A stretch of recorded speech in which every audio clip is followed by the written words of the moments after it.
Hello and welcome to the orientation of how we're setting things up for DocMost for Easily Done. The OPT has a constantly rotating door of people that are interested in jumping on projects. And rather than simply have them thrown into an existing pipeline or thrown into the code with them having to sift through it, this is a method by which we can both educate new oncomers for onboarding as well as giving necessary details for where the code is and what it does. So for this example, I'd like to show one of the projects, Monster Gridiron, and this is a very large project. Smaller projects are not going to need the same level of granularity and detail, but this will scale with the project. Overall, what we do want to have is we want to have three distinct parts that people can go to. And in this case, it's the artificial intelligence part, a basic orientation, what expressly those AI systems are, and any sort of peripheral tool sets that are working as well. In this case, the gameplay analyzer is a tool set that is separate from AI, but it helps the AI system.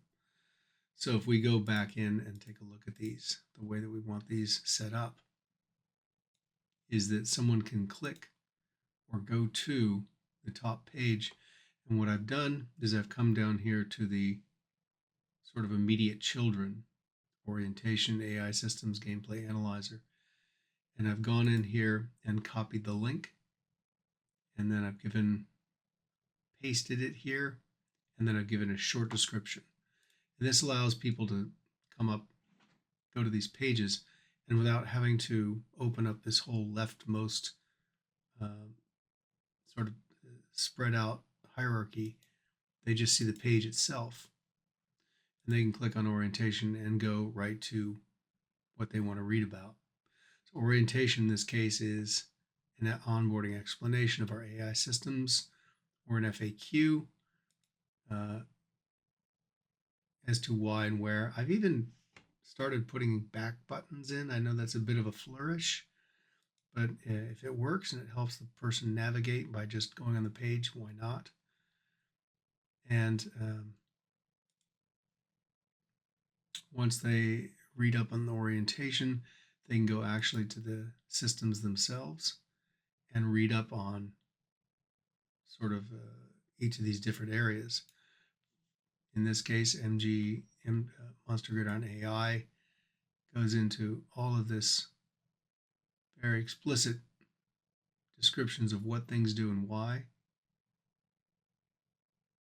So we can put in charts for explanation here, explain what some of the systems do.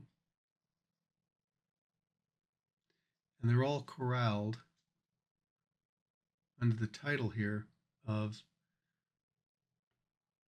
MGI AI overview and then detail. Same thing here with player detection. Smaller section, but no less explicit. Sections such as the utility calculator. So really, this is a deeper explanation for the coder that's putting their hands in and getting things, starting to modify the code. So it's not just a orientation, it's also a deeper dive into all these different sections such as the tunable parameters, etc. And ultimately, if there's a toolset gameplay analyzer, for instance, I have yet to complete all of this. I've only done the first comparison template, but if you click on it, you can actually see the template is put together of how we should compare the two systems, and then can go into future explanations of what the gameplay analyzer does. But the format here is meant to be helpful.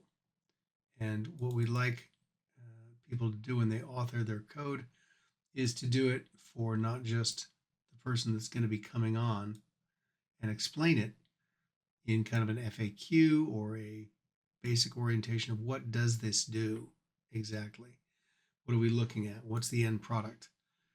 But it allows then a veteran coder or someone a little more used to it to jump in and start actually chasing down specific parts of the code and working on it. One of the last things I would like to mention is that I am currently in edit mode. I am an admin here, of course, but not everybody can be or should be an admin. Most people will just be viewers. One of the last things I'd like to make clear is that when you're done editing this, because this vacillates between edit and read modes, we have very few editors. We can't allow everyone to come on to DocMost, so we're going to have very few editors, but your entire team should be able to read what you write. So we go here finally to the share button. If you click it, it asks if you want to share this to the web, in other words, to make the page publicly accessible. And when you select yes, you will get a link that allows you to cut and paste and send it to your team or make it known that this is the landing page that you need. Otherwise, people will get a 404 going to your going to the specific address that you're on as an editor. The other thing here to remember is that if you include subpages, you want to be careful with that, because if I were to do it up here, it would include all the subpages all the way down. Now that may be convenient, but you do want to make sure that what you're doing is you're aware of what you're sharing and how much you're sharing and where you're putting that information.